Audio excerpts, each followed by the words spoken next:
ألف شهر تنزل الملائكة والروح فيها بإذن ربهم من كل أمر سلام هي حتى مطلع الفجر. وقال النبي صلى الله عليه وسلم إن الله يرفع بهذا الكلام أقواما ويضع به آخرين. وقال النبي صلى الله عليه وسلم من صام رمضان إيمانا واحتسابا غفر له ما تقدم من ذنبه او كما قال علیہ الصلوۃ والسلام. میرے محترم بھائیوں، دوستوں اور بزرگوں اور ماؤں اور بہنوں، اللہ جل شانہ و عم نوالہ کا بڑا کرم اور احسان ہے. اللہ رب العزت نے ہمیں حضور اکرم صلی اللہ علیہ وسلم کی امت سے پیدا فرمایا. حالانکہ یہ امت آخر میں آئی ہے، لیکن اس کا مقام اور درجہ اللہ کے یہاں بہت بڑا ہوا ہے.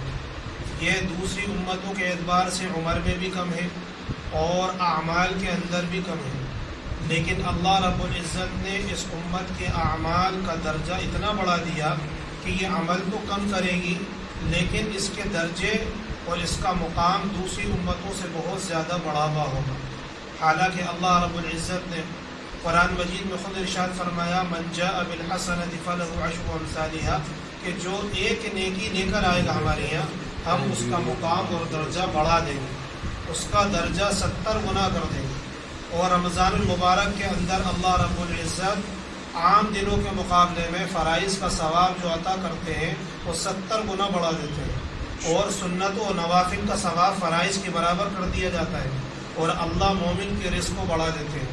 یہاں تک کہ حضرت ابو ہریرہ رضی اللہ تعالیٰ عنہ نقل فرماتے ہیں اللہ کے نبی صلی اللہ علیہ وسلم نے ارشاد فرمایا کہ میری امت کو پچھلی امتوں سے رمضان المبارک میں 5 انعامات عطا کیے گئے. خصوصی طور پر پچھلی امتوں کو یہ انعامات نہیں دیے گئے، لیکن خالص اس امت کو 5 انعام اللہ تبارک و تعالیٰ نے خصوصی گفٹ دیا، ایک انعام دیا، ایک بدلہ دیا. نمبر 1 کہ اللہ تعالیٰ نے روزے دار کی منہ کی بو جو آتی ہے، اسمیل اور بدبو جو آتی ہے روزہ رکھنے کی وجہ سے، حالانکہ وہ معدے کی وجہ سے آتی ہے نہ کہ منہ کی وجہ سے. امام ابو حنیفہ رحمۃ اللہ علیہ نے اس لیے دیکھا کہ مسواک کر سکتا ہے روزے دار، تو وہ معدے کی وجہ سے آتی ہے. وہ اللہ کے نزدیک مشق سے زیادہ پسندیدہ ہے، اللہ کے نزدیک مشق سے زیادہ پسندیدہ ہے. دوسرا انعام اللہ تبارک و تعالیٰ نے کیا دیا؟ دوسرا انعام کہ اس امت کے روزے داروں کے لیے مچھلیاں دعائیں کرتی ہیں دریا کی، حتیٰ کہ افطار کے وقت تک دریا کی مچھلیاں اس کے لیے دعائیں مغفرت کرتی رہتی ہیں. تیسرا انعام جو روزے دار کو دیا جائے اللہ تبارک و تعالیٰ عطا فرماتے ہیں کہ اس کے لیے روزانہ جنت آراستہ کی جاتی ہے، سجائی جاتی ہے. جنت کیا کی جاتی ہے؟ سجائی جاتی ہے. یہاں تک کہ اللہ فرماتے ہیں بندہ اپنی مشقت اور محنت کر کے اس جنت میں نہ چلے جائے، اس وقت تک یہ جنت سجائی جاتی ہے. چوتھا جو درجہ دیا اللہ تبارک و تعالیٰ نے روزے داروں کو اس امت کے، کہ شیاطین، سرکش شیاطین جو عام دنوں کے اندر لوگوں کو نفسانی خواہشات میں، گناہوں کی طرف اور جو ہے یعنی برائیوں کی طرف چلاتے ہیں، وہ شیاطین قید کر دیے جاتے ہیں. وہ شیاطین قید کر دیے جاتے ہیں، کیونکہ عام دنوں کے بالمقابل اس ماہ مبارک کے اندر روزے دار ان گناہوں سے بچے رہتے ہیں. 5واں انعام اللہ سبحانہ و تعالیٰ نے جو اس امت کو عطا فرمایا، آپ صلی اللہ علیہ وسلم نے فرمایا اللہ رب العزت رمضان کی آخری رات میں روزے دار کی مغفرت فرما دیتے ہیں.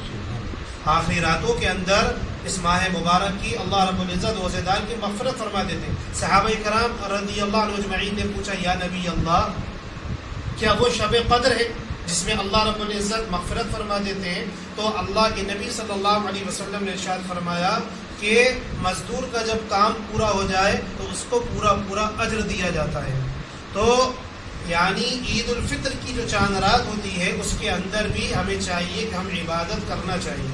وہ رات لیلۃ الجائزہ کی رات ہوتی ہے. لیلۃ الجائزہ کسے کہتے ہیں؟ الجائزہ عربی کے اندر کہتے ہیں انعام کی رات، بدلے کی رات. یعنی پورے عبادت کر کے، روزے رکھ کے، تراویح پڑھ کے جو ہم نے اللہ کے یہاں یعنی جو اجر دکھایا اور اپنی محنت اور مشقت سے جو یہ عبادت کری ہے، اللہ اسے قبول فرما لے. حالانکہ یہ سب اللہ کی توفیق سے ہوگا، ہمارا اس میں کوئی کمال نہیں ہے. ہمارا اس میں کوئی کمال نہیں ہے. تو اللہ رب العزت اس امت کو کیا کریں گے؟ اس امت کے روزے داروں کی آخری شبوں کے اندر، آخری یعنی رمضان کی راتوں کے اندر مغفرت فرما دیتے ہیں، اور لیلۃ الجائزہ کے اندر اللہ رب العزت راز کے اندر ان کو انعام عطا فرما دیں، بدلہ عطا فرما دیں.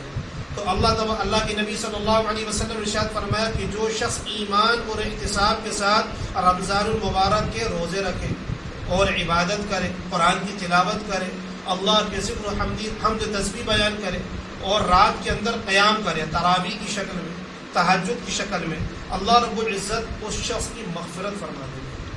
ایمان یعنی خالص ہم کس کے لیے کر رہے ہیں؟ اللہ کے لیے، کہ جو بھی ہمارا عمل ہو ہم اللہ کے لیے کرنا ہے. احتساب یعنی ہمیں اس کا یقین ہو کہ میرا رب، میرا اللہ مجھے اس کا بدلہ ضرور عطا کرے گا، میرا رب و میرا اللہ مجھے اس کا بدلہ ضرور عطا کرے گا. حالانکہ میرے بھائیوں دوستوں کہ ہم جو ہے یعنی بہت کمزور ہیں ہر اعتبار سے، اور بہت گناہ گار ہیں، بڑے ناشکرے ہیں، لیکن پھر بھی اللہ کی توفیق سے اللہ رب العزت ہمیں نماز پڑھواتے ہیں، ہمیں قرآن کی تلاوت کرواتے ہیں، اور ہمیں روزہ رکھنے کی اللہ نے توفیق دی، ہمیں عبادت کرنے کی اللہ نے توفیق دی، یہاں تک کہ تراویح پڑھنے کی توفیق دی جو سب سے اہم سنت ہے.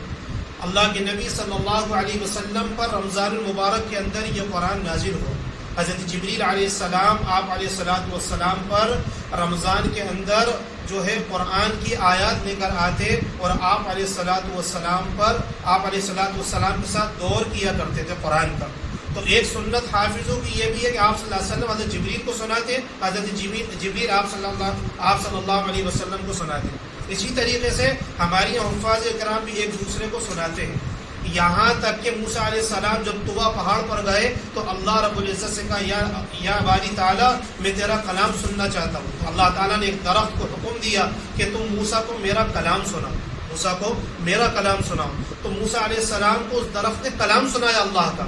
تو یہ شرف جو ہے اس امت کے حافظوں کو اللہ نے بخش دیا کہ موسیٰ علیہ السلام کو تو وہاں درخت سنا رہا ہے، لیکن یہ موسوی سنت جو ہے اللہ تبارک و تعالیٰ نے اس امت کے حفاظ کرام کو عطا فرمائی کہ الحمدللہ ثم الحمدللہ، کہ ہماری یہاں پوری امت کے نونہال بچے اور یعنی حفاظ کرام پوری دنیا کے اندر قرآن پڑھ کر سناتے ہیں، اللہ کا کلام سناتے ہیں. یہاں تک کہ اللہ کا قانون ہے، پوری دنیا کے اندر کوئی قانون نہ پڑھا جاتا ہے، نہ سنایا جاتا ہے، نہ سنا جاتا ہے، لیکن اس ماہ مبارک کے اندر جس کی تعریف خود اللہ تبارک و تعالی نے فرمائی کہ یہ مہینہ 1000 مہینوں سے بہتر ہے. اس کی راتیں لیلۃ القدر کے جو ہم نے راتیں رکھی ہیں، اس کی یہ راتیں جو ہے لیلۃ القدر کی راتیں 1000 راتوں سے بہتر ہے، 1000 راتوں سے بہتر ہے. تو اللہ تبارک و تعالی نے یعنی اس امت کی تعریف بھی فرمائی، اور اس امت کے نونہالوں کو اللہ تعالیٰ نے قرآن مجید عطا فرمایا، اور یہاں تک کہ اللہ تعالیٰ نے خود اس کی حفاظت فرمائی، اِنَّا نَحْنُ نَزَّلْنَا الذِّكْرَ وَإِنَّا لَهُ لَحَافِظُونَ، کہ ہم نے قرآن کو نازل کیا اور ہم ہی اس کی حفاظت کرتے ہیں. میرے بھائیو دوستو، ہم سوچیں اور کتنا یعنی آج جو ہے شیطان ہمیں جو ہے یعنی اس چیز سے دور کرتا ہے، اور اس چیز کے اندر ہمارا دل نہیں لگتا. حالانکہ جو ہے لوگ گھنٹوں ریلوے اسٹیشن پر اگر گاڑی لیٹ ہو جائے تو گھنٹوں جو ہے اس کی ویٹنگ لسٹ میں بیٹھے رہتے ہیں، ویٹ کرتے ہیں. رات سے صبح ٹرین کا وقت ہوتا ہے، جلدی آ جاتے ہیں، اگر ٹرین لیٹ ہو گئی پھر بھی جو ہے یعنی بیٹھے رہتے ہیں.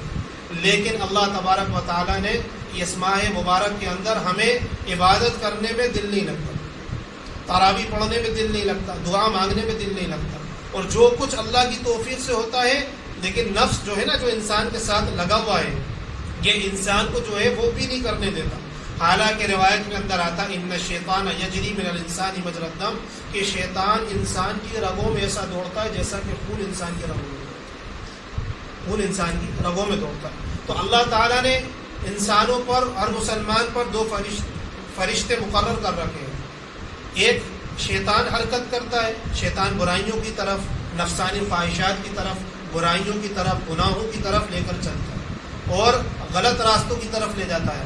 اور فرشتے جو ہیں وہ کہتا ہے دیکھ، تحریک فرشتہ دل کے اندر حرکت کرتا ہے، ہر ایک کے اندر، اللہ کا بندہ اور بندی جو بھی ہو، یعنی ہر ایک کے اندر وہ حرکت کرتا ہے کہ دیکھ نیک عمل کر لے اور خیر کے اندر دیر نہ کر. اللہ کیا اس کی جزا انعام اور بدلہ ہے.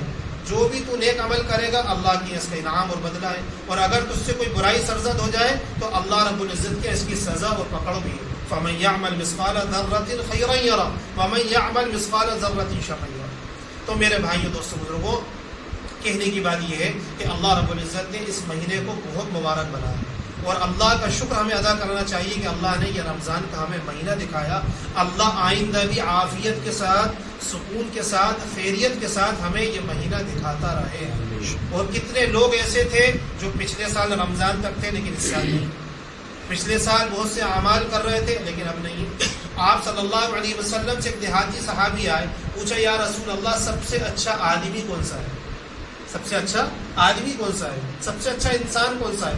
آپ صلی اللہ علیہ وسلم نے فرمایا جس کی عمر لمبی ہو اور اس کے اعمال اچھے ہوں. جس کی عمر لمبی، اس کے اعمال اچھے ہوں. یعنی اس کی عمر لمبی ہوگی اور اس کے اعمال اچھے ہوں گے تو قیامت کے دن اس کی نیکیاں بہت زیادہ ہوں گی.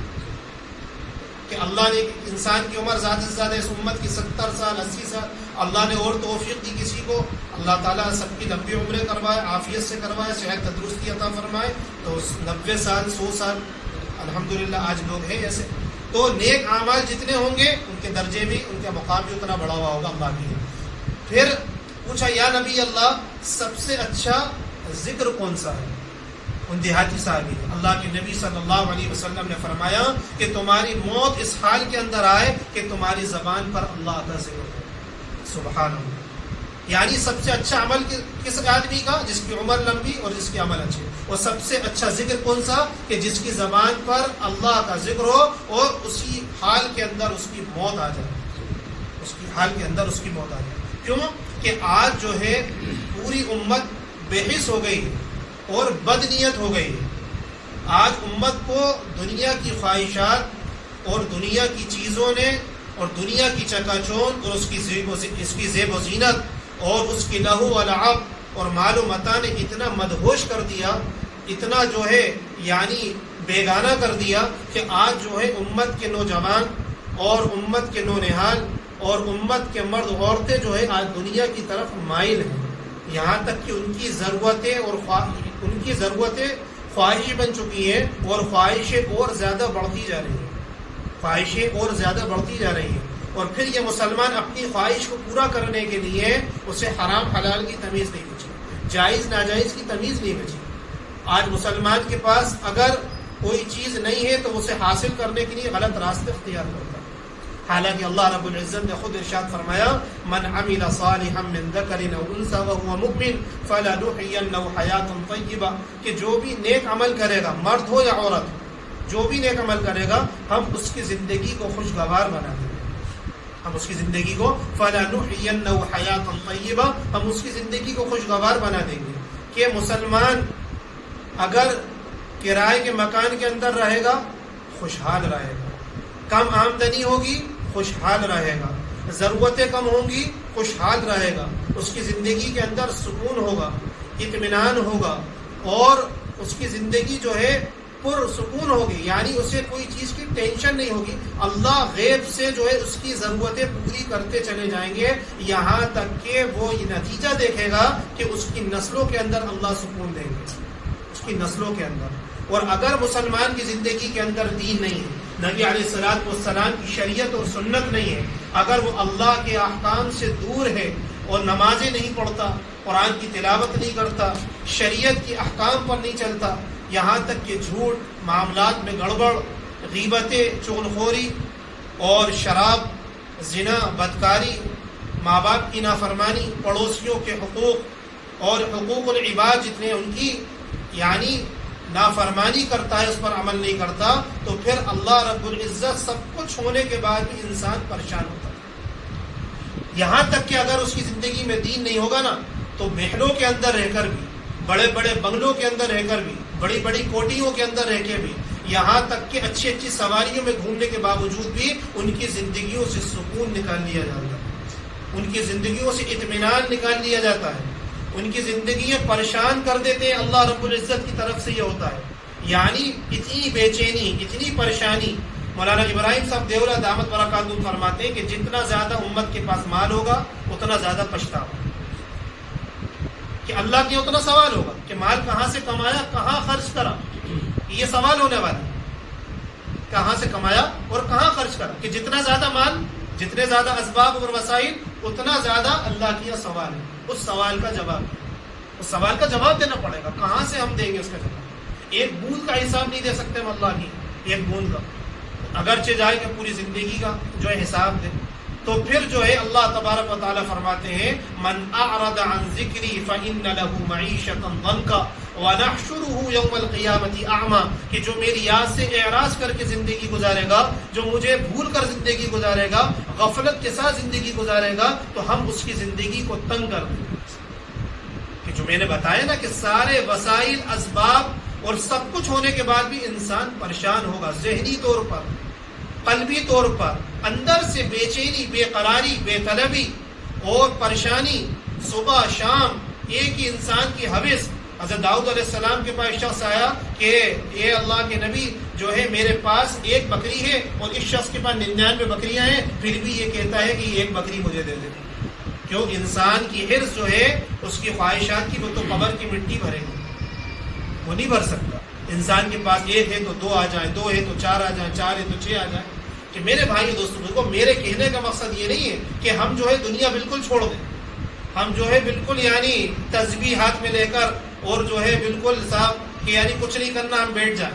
اللہ نے دنیا کو دار الاسباب بنایا، ہمیں شریعت کے مطابق چلنا، شریعت کے مطابق زندگی گزارنا، شریعت کے دائرے میں رہ کر کمانا، شریعت کے مطابق عمل کرنا، تو اس کا فائدہ ہوگا۔ ہم عزت کے ساتھ کمائیں، بہت زیادہ کمائیں، لیکن اس کمائی کے اندر نبی علیہ السلام کی سنت اور صحابہ کا طریقہ نہیں ہوگا۔ اگر غیروں کا طریقہ ہوگا تو وہ کمائی ہماری عبادت کی جگہ کیا زحمت بن جائے گی، نعمت کی وجہ پریشانی سبب پڑا کرے گی۔ ہر عمل کے اندر دین ہونا ضروری ہے مسلمان کو۔ پھر اللہ تعالیٰ نے فرمایا کہ جب میری یاد سے اعراض کر کے زندگی گزارے گا تو ہم اس کی زندگی کو تنگ کر دیتے ہیں، یہاں تک کہ ایسے شخص کا حشر قیامت کے دن ہم اندھا کریں گے۔ اندھا انسان کہے گا قال رب لما حشرتنی اعمی وقد كنت بصیرا، کہ اے میرے رب، میں تو تحقیق کے آنکھ والا تھا، اے اللہ میں تو آنکھ والا تھا، میرا حشر کیوں ہوا ایسا؟ میں تو بینا تھا اللہ، مجھے تو دیکھتا تھا، میرا حشر ایسا کیوں ہوا؟ اللہ تعالیٰ فرمائیں گے قال كذلك اتتك آیاتنا فنسیتها وكذلك اليوم تنسى، کیا تجھے میرے قرآن کی دعوت نہیں پہنچی؟ کہ شریعت کے احکام نہیں پہنچے تھے؟ کہ تو اپنے حبیب کو نہیں پہچانتا تھا؟ کہ صحابہ نے تجھ تک دین نہیں پہنچایا؟ علماء امت کے تجھ پر دین نہیں پہنچایا؟ انسان کہے گا اے اللہ، کاش کہ اللہ تعالیٰ فرمائیں گے کہ آج کل تو نے دنیا کے اندر اسے بھلایا، فَكَذَلِكَ الْيَوْمَ تُنسَى، آج ہم نے تجھے بھلا دیا، آج ہم نے تجھے بھلا دیا۔ میرے بھائیوں کتنے افسوس کی بات ہے، ہم سوچیں اللہ نہ کرے، اللہ نہ کرے، اگر اللہ نے ہمیں بھلا دیا تو کیا ہوگا؟ اللہ تعالیٰ ہم سب کی حفاظت فرمائے، ہم پوری امت کی حفاظت فرمائے۔ تو میرے بھائیوں، دوستوں، بزرگوں اور ماں اور بہنوں، ہمیں اللہ نے ایک ایک سانس اور ایک ایک صبح اور ایک ایک دن، ایک ایک شام، ایک ایک رات ہمارے لیے اللہ کی طرف سے ایک نعمت ہے، ایک نعمت ہے۔ حضرت عبداللہ بن عمر رضی اللہ عنہ نے نقل کیا، اللہ کے نبی صلی اللہ علیہ وسلم ارشاد فرمایا ان اللہ یرفع بهذا الکلام اقواما ویضع به آخرین، کہ اللہ تعالیٰ بعض قوموں کو اسی کلام کی وجہ سے، اسی قرآن کی وجہ سے بہت اونچا مقام عطا فرمائیں گے، اور بہت سے لوگوں کو اللہ نیچا گرا دیں گے، پست کر دیں گے۔ تو اللہ کن لوگوں کو اٹھاتے ہیں؟ جو لوگ اس کی قدر کرتے ہیں، جو لوگ اس پر عمل کرتے ہیں، جو لوگ اس کی اچھی تلاوت کرتے ہیں، اس کلام اللہ کی جو ہے یعنی عظمت اور عظیمت ان کے دل کے اندر ہے، اور اس کی تبلیغ کرتے ہیں، اس کی کیا کرتے ہیں؟ تبلیغ کرتے ہیں، ان لوگوں کو اللہ جو ہے اونچا مقام عطا فرمائیں گے۔ اور جو اس کے حرام کو حرام نہ جانے، جو اس کے حلال کو حلال نہ جانے، اللہ رب العزت اس کو کیا کرتے ہیں؟ اس کو یعنی گرا دیں گے، ختم کر دیں گے۔ حتیٰ کہ عبداللہ بن مسعود رضی اللہ عنہ فرماتے ہیں اللہ کے نبی صلی اللہ علیہ وسلم فرمایا قرآن کی عظمت کے اوپر کہ قرآن ایسا کلام ہے کہ اس سے یعنی بہتر کلام کوئی نہیں آیا۔ پچھلے نبیوں پر بھی صحیفے اترے، زبور آئی، انجیل آئی، داؤد علیہ السلام پر، حضرت عیسیٰ علیہ السلام پر انجیل آئی، حضرت موسیٰ علیہ السلام پر توریت نازل کی گئی، لیکن جو کلام اللہ کو جو عظمت و شرف حاصل ہے وہ کسی کلام کو حاصل نہیں، کیونکہ یہ خود ایک معجزہ ہے۔ دنیا کے لوگ قرآن کو یعنی ختم کرنے کی کوشش کر لیں، نعوذ باللہ نہیں ختم کر سکتے۔ اِنَّا نَحْنُ نَزَّلْنَا الذِّكْرَ وَإِنَّا لَهُ لَحَافِظُونَ، اللہ نے خود فرمایا کہ ہم نے قرآن کو نازل کرا اور ہم ہی اس کی حفاظت کرنے والے ہیں۔ حالانکہ یہ قرآن کیسی چیز ہے جس کے بارے میں اللہ تعالیٰ نے ایک جگہ ارشاد فرمایا، اگر ہم اس قرآن کو پہاڑوں پر نازل کر دیتے تو پہاڑ جو ہے کیا ہو جاتے؟ لو انزلنا هذا القرآن على جبل لرأيته خاشعا متصدعا من خشية الله، کہ اس کے وزن کو اور اس کے بوجھ کو پہاڑ بھی برداشت نہیں کر سکتے تھے۔ پہاڑ ریزہ ریزہ ہو جاتے، چورا چورا ہو جاتے، پارا پارا ہو جاتے، پہاڑ جو ہے سرما بن جاتے، لیکن قرآن کے وزن کو نہیں اٹھا سکتے تھے۔ لیکن اللہ نے آپ صلی اللہ علیہ وسلم کی نیابت میں اور حضور اکرم صلی اللہ علیہ وسلم کی امتی ہونے کی وجہ سے میرے بھائیوں ہمیں قربان جانا چاہیے آپ صلی اللہ علیہ وسلم کی عظمت پر اور آپ کی زندگی پر اور آپ کے صدقے پر اور آپ کی آل اولاد پر، کہ اللہ رب العزت نے وہ شرف ہمیں بخشا، اس امت کے بچوں کو بخشا وہ شرف کہ قرآن ان کے سینوں کے اندر ہے، قرآن ان کے سینوں کے اندر ہے۔ ایک روایت میں نبی علیہ الصلوۃ والسلام نے ارشاد فرمایا، قیامت کے دن حافظ قرآن کے والدین کو تاج پہنایا جائے گا اور کرامت اور اکرام کا جوڑا پہنایا جائے گا۔ کیسا جوڑا؟ ایسا جوڑا پہنایا جائے گا کہ سورج کی روشنی اس کے سامنے ماند پڑ جائے گی، پھیکی پڑ جائے گی۔ ایسا جوڑا، ایسا چمکدار روشن۔ والدین کہیں گے یہ جوڑا ہمیں کس عوض کے اندر، کس وجہ سے پہنایا گیا باری تعالیٰ؟ اللہ تعالیٰ فرمائیں گے، فرشتے کہیں گے تمہارے بچے کے قرآن حفظ کرنے کی وجہ سے۔ سبحان اللہ، ایسا تاج پہنایا جائے گا کہ لوگ جو ہے یعنی حیرت کریں گے اور پریشان ہوں گے، کاش کہ ہم اپنے بچوں کو حافظ قرآن بناتے، یہ شرف ہمیں حاصل ہوتا، یہ شرف ہمیں حاصل ہوتا۔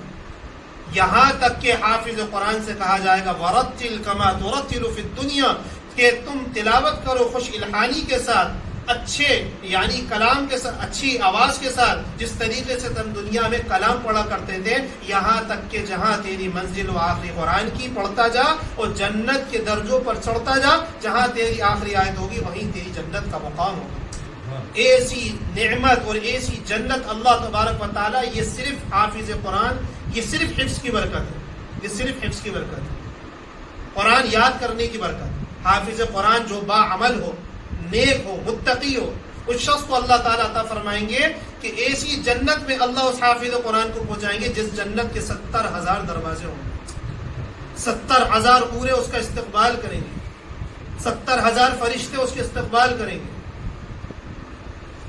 اور پھر اللہ تبارک و تعالیٰ اپنی شان کے مطابق کیا عطا فرمانے والے ہیں؟ انما یوفی الصابرون اجرهم بغیر حساب، جس کا بغیر حساب کتاب کے اللہ دیں گے، ہمیں اس کا نہ گمان لگا سکتے، نہ ہماری آنکھوں نے دیکھا، نہ کسی نے سنا، نہ کسی کے یعنی زبان پر اس کا ذکر آیا، نہ کسی کے ذہنوں میں اس کا گمان گزرا کہ اللہ اپنی شایان شان کے مطابق عطا فرمائے۔ اللہ تو اللہ ہے، اللہ تو اللہ ہے۔ تو یہ کب ہوگا؟ یہ جب ہوگا کہ جب جو ہے ہم اپنے بچوں کو حافظ قرآن بنائیں گے۔ نیت کریں انشاءاللہ کہ ہم اپنے بچوں کو حافظ قرآن بنائیں، ہے نا؟ کم سے کم ہم نہیں بن سکے تو ہم اپنی آل اولاد کو بنائیں گے، اپنے پوتے نواسوں کو بنائیں گے۔ یہ نیت تو یعنی ہر مسلمان گھرانے کے اندر حافظ قرآن تو کم سے کم ہونا ہی چاہیے، اور دینداری کے ساتھ، دینی تربیت کے ساتھ، ورنہ اللہ نہ کرے بہت سے ایسے حافظ قرآن ہیں آپ کو مل جائیں گے کہ جو قرآن حفظ یاد کر لیتے ہیں لیکن اس کو نہیں پڑھنے کی وجہ سے، تلاوت نہیں کرنے کی وجہ سے دنیاوی لائن میں جاتے ہیں، جب یا تو اسکول اور کالج کی وجہ سے وہ اتنا یعنی مصروف ہو جاتے ہیں کہ وہ قرآن یاد نہیں کر پاتے اور بھول جاتے ہیں۔ اس کا عذاب اور وبال کتنا بڑا ہے۔ اسی طریقے سے کسی بزنس کے اندر چلے گئے، کسی بھی کام کے اندر، کسی بھی مشغلے کے اندر جائیں، ہم جو ہے کسی بھی فیلڈ کے اندر جائیں، لیکن قرآن کو تو مضبوطی سے تھامے رکھیں۔ یہی تو قرآن ہے جو ہمیں نجات دلائے، یہی تو قرآن ہے جو ہمیں شفا عطا فرمائے، یہی قرآن ہے جو ہمیں دنیا اور عزت کی ترقیاں دلائے، یہی قرآن ہے میرے بھائی دوستو بزرگوں جو اللہ کے سامنے ہمارے مقام عطا فرمائے، یہی قرآن ہے جو ہمارے والدین کو یعنی کرامت کا تاج پہنانے کا ہم ذریعہ بنے، ورنہ کیا ہوگا؟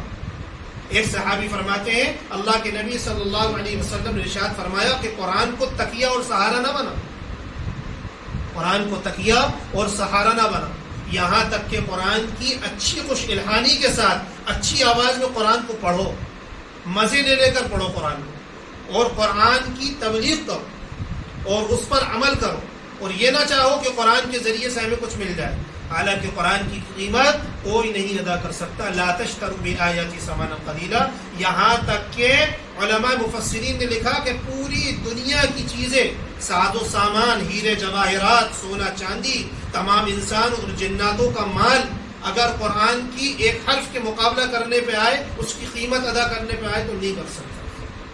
ہم قرآن کی عظمت کو تو جانتے ہی نہیں، ہمارے یہاں تو وہ اکرام ہوتا بھی نہیں، حالانکہ دوسرے ملکوں کے اندر تو حافظ قرآن کا اکرام بھی کیا جاتا ہے، تراویح میں ائمہ کا اکرام بھی کیا جاتا ہے، ہمارے یہاں اکرام نہیں کیا جاتا۔ اصل اکرام تو اللہ کیا ہے، ان اکرمکم عند اللہ اتقاکم، کہ اللہ کیا اکرام ہے نیک لوگوں کا، ان کا تقوی کے اوپر اور یعنی ان کی نیکی کے اوپر اللہ کے اکرام ہے۔ تو ایسا اکرام تو پھر بھی نہیں کیا جاتا، لیکن یعنی قرآن کے بالعوض یہ ساری چیزیں کیا ہیں؟ ہیچ ہے، جس کی کوئی قیمت نہیں۔ قرآن کا اجر تو اللہ عطا فرمائے گا، کہ ہمارے دل کے اندر بھی یہ نیت ہو کہ اس کا ثواب جو ہے ہمیں اللہ عطا فرمائے گا، اس کا ثواب ہمیں اللہ عطا فرمائیں گے، کوئی نہیں عطا کر سکتا، اللہ کے علاوہ دنیا کے اندر کوئی عطا نہیں کر سکتا۔ کہ دوسری چیز یہ کہ ہمیں قرآن اچھے سے پڑھنا سیکھنا ہے۔ ابھی تو ماشاءاللہ پڑھا، اور بھی بچے پڑھتے ہیں، آپ نے سنا ہوگا دنیا کے اندر ایک سے ایک پڑھنے والے قاری ہیں، اور ایک سے ایک بچے پڑھتے ہیں ماشاءاللہ، تو اور زیادہ ہمیں مشق کرنا چاہیے، اور انشاءاللہ کوشش کریں کہ زندگی بھر قرآن پڑھیں گے، بہت اچھا پڑھنے کی کوشش کریں گے، ٹھیک ہے؟ ایک ہے قرآن کا پڑھنا، دوسرا قرآن کو سمجھنا، تیسرا تجوید کے ساتھ پڑھنا، اس پر عمل کرنا، چوتھا اس کی تبلیغ کرنا۔ اللہ کا شکر ادا کرنا چاہیے کہ اللہ نے ہمیں تراویح کی شکل میں قرآن سنوایا۔ تراویح ایک الگ سنت ہے، اور قرآن کریم کا تراویح کے اندر سننا ایک الگ سنت ہے۔ اللہ نے دونوں سنتیں پوری کروائی۔ اللہ عافیت کے ساتھ ہمیں جو ہے ہر سال بار بار تراویح پڑھنے کی، قرآن سننے کی، سمجھنے کی توفیق نصیب فرمائے، عافیت کے ساتھ۔ اور اللہ تعالیٰ نے بچے نے قرآن پڑھا، اللہ اس کے درجات کو بلند کرے، ان کے والدین کو اللہ تعالیٰ کرامت کا تاج پہنائے، دنیا کے اندر بھی آخرت کے اندر بھی اللہ تعالیٰ جتنے حفاظ اکرام ہیں، جتنوں نے قرآن پڑھا، اللہ ان کے بھی والدین کو جو ہے یعنی بچوں کو ان کی آنکھوں کی ٹھنڈک بنائے، اور ان کے بچوں کو والدین کو اللہ دنیا آخرت میں ایسا سکون عطا فرمائے کہ کبھی آئندہ پریشانی نہ ہو، ایسی عزتیں دے کبھی ذلتیں نہ ہو، اللہ ایسی ترقی دے کبھی تنزلی نہ ہو، اللہ ایسا ایمان دے کبھی کفر نہ ہو، اللہ ایسی ہدایت دے کبھی گمراہی نہ ہو، اللہ حلال مال اتنا دے کہ سنبھل نہ سکے، اور اللہ حرام سے حفاظت فرمائے کہ حرام کی طرف ہماری نظر بھی نہ جائے، صرف کائی کی وجہ سے، اس قرآن کی برکت کی وجہ سے، اسی قرآن کی برکت کی وجہ سے۔ اس لیے میرے بھائی دوستوں ماں اور بہنوں، اللہ کا ہمیں شکر ادا کرنا، اور جو اللہ کا شکر ادا کرتا ہے اللہ اس کی نعمتوں میں اضافہ کرتے ہیں، اور جو ناشکرہ بن جاتا ہے اللہ تعالیٰ دی ہوئی نعمتوں کو بھی چھین لیتے ہیں۔ ایک صحابی دعا کر رہے ہیں، یا باری تعالیٰ، یا اللہ مجھے کم لوگوں میں شامل فرما۔ کسی نے پوچھا کہ یہ کم لوگوں، یہ کیسی دعا ہے؟ تو فرمایا، خود اللہ تعالیٰ نے قرآن میں فرمایا وَقَلِيلٌ مِّنْ عِبَادِيَ الشَّكُورُ، کہ اے اللہ تیرے شکر گزار بندے بہت کم ہیں، اے اللہ تیرے شکر گزار بندے بہت کم ہیں، تو اے اللہ مجھے کم لوگوں میں شامل فرما، یعنی شکر گزار بندے بہت کم ہیں، ان شکر گزار جو کم لوگ ہیں ان کم لوگوں میں مجھے شامل فرما، یہ دعا کر رہے ہیں۔ تو اللہ ہمیں شکر گزار بندوں میں شامل فرمائے، ورنہ بہت ناشکرے ہو گیا، کیا ہو گئے؟ بہت زیادہ ناشکرے، نافرمان۔ اللہ حفاظت فرمائے کہ یعنی جو اخلاص قرآنوں میں تھا اور جو دین قرآنوں میں تھا وہ ہماری زندگیوں میں نہیں ہے، اور ہر گزرا ہوا دن اور رات آنے والے گزرے ہوئے دنوں سے ہر آنے والی دن اور رات بد سے بدتر ہے، انسان گناہوں کی طرف بڑھتا جا رہا ہے۔ میں نے کہا نا، امت بے حس ہو گئی، آج جو ہے قبر کو ہم بھول گئے، آخرت کو بھول گئے، اللہ کا دربار بھول گئے، حضور اکرم صلی اللہ علیہ وسلم کو بھول گئے، قرآن کی عبادت اور قرآن میں شریعت میں کیا اللہ تعالیٰ نے بیان فرمایا یہ ہم سب بھول گئے۔ یہ ہم سب کیا ہے؟ بھول گئے. جب ہم بھول گئے تو دنیا اتنی سر چڑھ گئی ہے ہمارے اوپر کہ ہمیں یعنی عمل بھی کر رہے ہیں تو شیطان جو ہے اس کے اندر اتنا ضعف اور کمزوری پیدا کرتا ہے کہ اس کے اندر قوت نہیں ہے. جب عمل ہمارا کمزور ہو جائے گا، جب ہمارا یقین کمزور ہو جائے گا تو پھر ہماری دعائیں کہاں سے قبول ہوں گی؟ اللہ کہاں سے؟ اور کہاں سے ہمیں چین، سکون اور اطمینان آئے گا؟ الا بذکر اللہ تطمئن القلوب، کہ اللہ تعالیٰ نے خود فرمایا کہ اللہ کی یاد کے علاوہ، اللہ کے ذکر کے علاوہ کسی چیز کے اندر سکون نہیں، کسی چیز کے اندر سکون نہیں. حضرت سفیان ثوری رحمۃ اللہ علیہ تابعی ہیں، فرماتے بادشاہوں کو اگر پتہ چل جائے کہ اللہ والوں کے دلوں میں کتنا سکون ہے تو وہ ملک اور شہروں پہ قبضہ کرنے کے بجائے اللہ والوں کے دلوں پہ قبضہ کریں. میں نے کہا تھا نا کہ انسان کے پاس سب کچھ ہے، یعنی وقت کا بادشاہ ہے، لیکن زندگی میں سکون نہیں، اطمینان نہیں، زندگی میں سکون.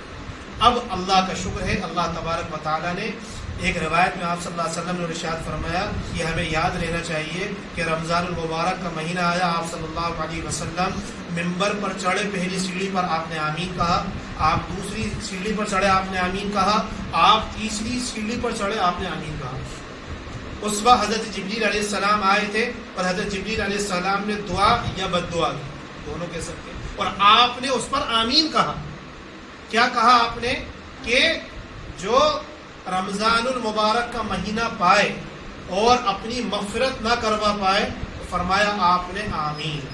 یعنی بد نصیب ہے وہ شخص، بد نصیب ہے وہ شخص جو یہ مبارک مہینہ پائے، اس مبارک مہینے کی راتیں لیلۃ القدر پائے لیکن اپنی مغفرت نہیں کر پاتا. اور انسان کی مغفرت کے یعنی کیا راز ہیں اور کیا پوائنٹس ہیں وہ ہم خود جانتے ہیں. ایک انسان مسلمان آج کے زمانے میں روزہ نہیں رکھتا، مسلمان جھوٹ بول رہا ہے، مسلمانوں کے معاملات خراب ہیں، مسلمان غیبتیں کرتا ہے، مسلمان زنا کر رہا ہے، چوری، بدکاری، شراب، جوا، سٹا، ماں باپ کی نافرمانی، شراب نوشی، جتنے کبیرہ گناہ ہیں اگر مسلمان اس کے کرنے پہ آ جائے گا تو میرے بھائی بتاؤ کیا امید، کیا توقع کر سکتے ہیں ہماری مغفرت ہو جائے گی؟ مغفرت ہو جائے گی. کہ دوسری جگہ وہی آپ نے ارشاد فرمایا کہ لمبی حدیث ہے، اس کا مفہوم بتا رہا ہوں کہ جو آپ صلی اللہ علیہ وسلم کا نام آئے اور اس پہ درود نہ پڑے تو کم سے کم ہمیں درود پڑھنا چاہیے، سب سے چھوٹا درود صلی اللہ علیہ وسلم. تیسرا، جو والدین میں سے دونوں میں سے ایک یا دونوں کو پائے اور ان کا خدمت نہ کر سکے، ہے نا، اپنے والدین کی خدمت نہ کرے، یہاں تک کہ بنا خدمت کیے اس سے ناراضگی کے ساتھ اس دنیا سے چلے جائے، اس کی ناراضگی کے ساتھ دنیا سے چلے جائے، اور یعنی وہ اپنے والدین کو بھول گیا.